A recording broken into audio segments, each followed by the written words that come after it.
A victory won not only for ourselves, but for all. A victory won not only for our own time, but for the long and better days that are to come. This is the BBC Home Service. We're interrupting programs to make the following announcement. We may allow ourselves a brief period of rejoicing.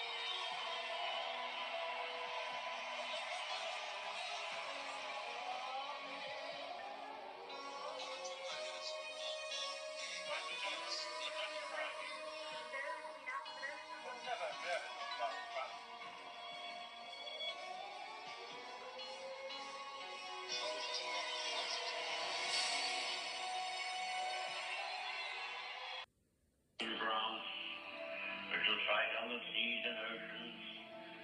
We shall fight with growing confidence and growing strength in the air. We shall defend our island, whatever the cost may be. We shall fight on the beaches. We shall fight on the landing grounds. We shall fight in the fields and in the streets. We shall fight in the hills. We shall never surrender. I have nothing to offer but blood, toil, tears, and sweat. We have before us an ordeal of the most grievous kind. We have before us many, many long months of struggle and of suffering. You ask, what is our policy? I will say, it is to wage war by sea, land, and air, with all our might, with all the strength that God can give us. To wage war against a monstrous tyranny never surpassed in the dark and lamentable catalogue of human crime. What is our aim? I can answer in one word: victory. Victory at all costs. Victory in spite of all terror. Victory however long and hard the road may be.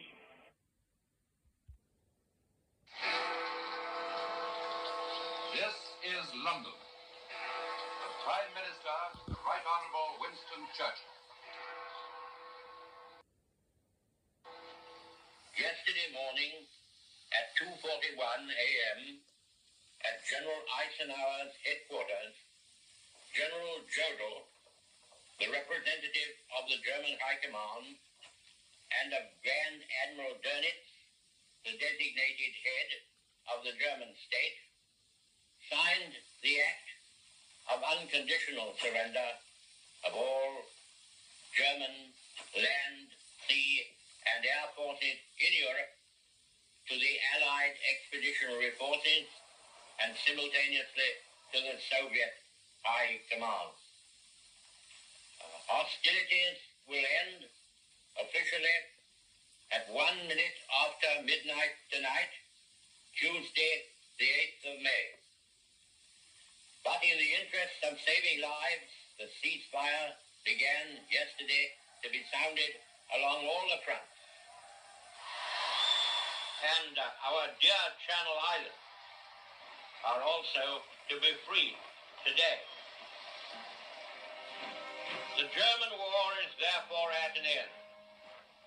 After years of intense preparation, Germany hurled herself on Poland at the beginning of September 1939. And in pursuance of our guarantee to Poland, and in common with the French Republic, Great Britain, the British Empire, and Commonwealth of Nations declared war upon this foul aggression.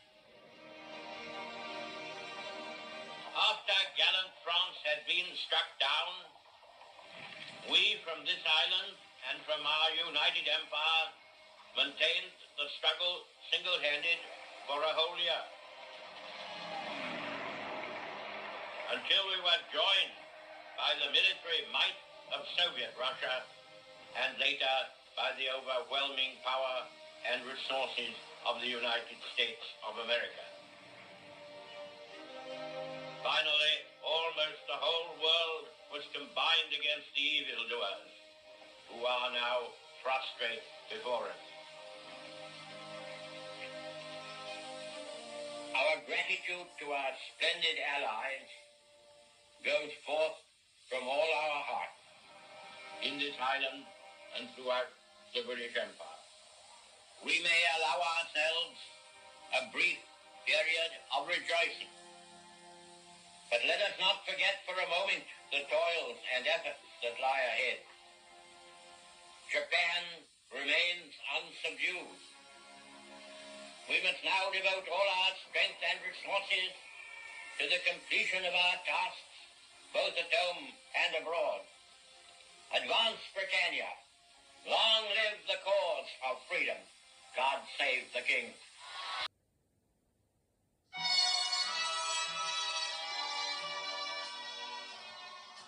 We'll meet again. Don't know where, don't know when, but I know we'll meet again some sunny day.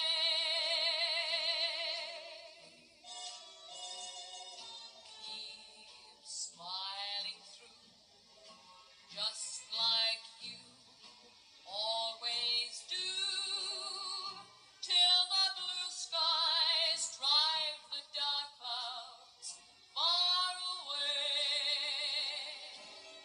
So will you please say hello to the folks that I know? Tell them I won't be long.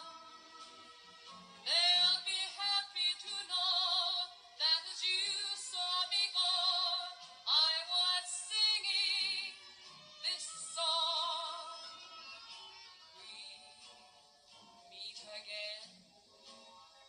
Don't know where, don't know when, but I know we'll meet again some sunny day.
There'll be bluebirds over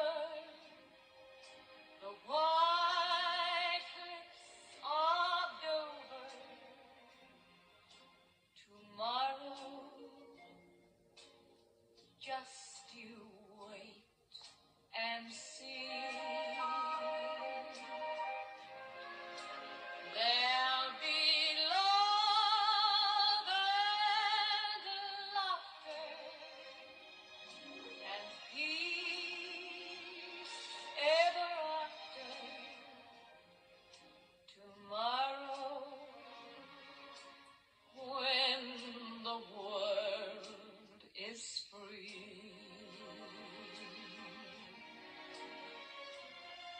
The shepherd will tend his sheep, the valley will bloom again, and Jimmy will go sleep in his own little room again. There'll be bluebirds over the white cliffs of Dover. Tomorrow, just you wait and see. The shepherd will tend his sheep, the valley will bloom again, and Jimmy will go to sleep in his own little room again. There'll be bluebirds over the white cliffs of Dover. Tomorrow, just you wait and see.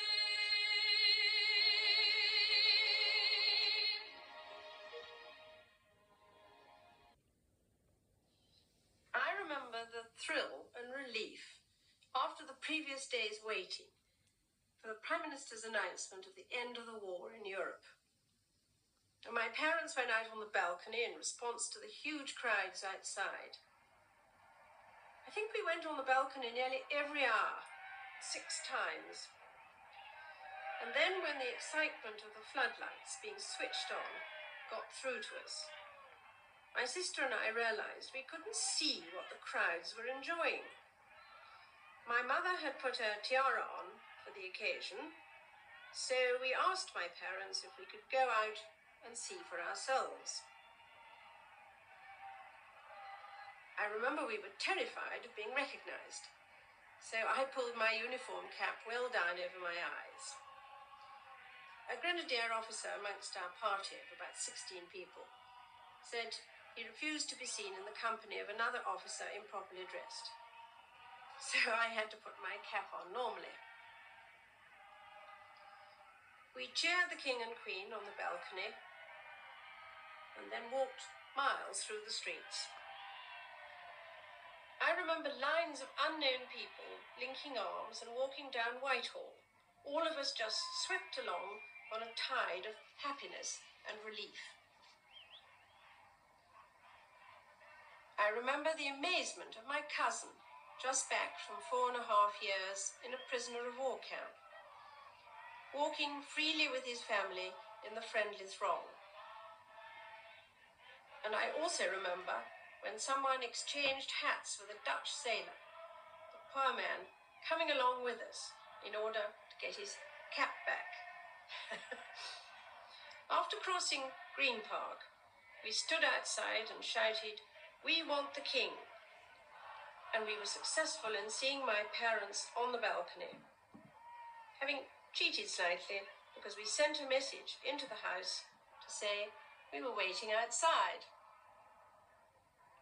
I think it was one of the most memorable nights of my life. Today, we give thanks to God for a great deliverance. Speaking from our empire's oldest capital city, war battered, but never for one moment daunted or dismayed. Speaking from London, I ask you to join with me in that act of thanksgiving. Germany, the enemy who drove all Europe into war, has been finally overcome. But at this hour, when the dreadful shadow of war has passed far from our hearths and homes in these islands, we may at last make one pause for Thanksgiving, and then turn our thoughts to the tasks all over the world which peace in Europe brings with it. First, let us remember those who will not come back. Their constancy and courage in battle, their sacrifice and endurance in the face of a merciless enemy. Let us remember the men in all the services, the women in all the services who have laid down their lives. We have come to the end of our tribulation, and they are not with us at the moment of our rejoicing.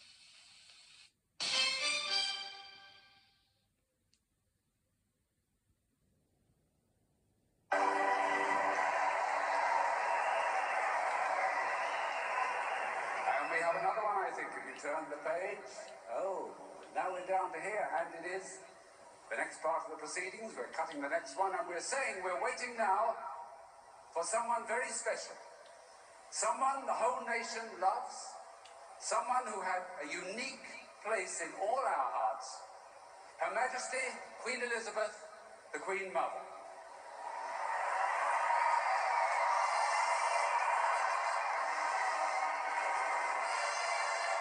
We all wondered what we could sing to her. And after the fanfare, congratulations are in order.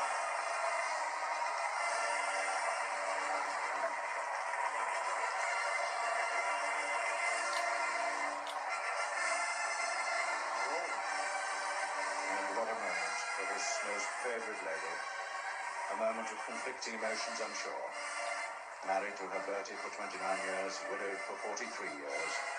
Unique in the affections of the British people, loved by all generations, and in every corner of the Commonwealth of Nations to which her travels have taken her as Duchess of York, as Queen, and as Queen Mother. Now, congratulations are in order just for being who she is, especially for the Queen Mother. Congratulations and celebrations when I tell everyone that you're in love with me. Congratulations and jubilations. I want the world to know I'm happiest. Thanks for watching my video. It will be released on the 8th of May, 9 o'clock in the morning. I'll post this picture on Facebook. You can post it on your own channels, or please let people know this video and like and subscribe. Thanks for watching.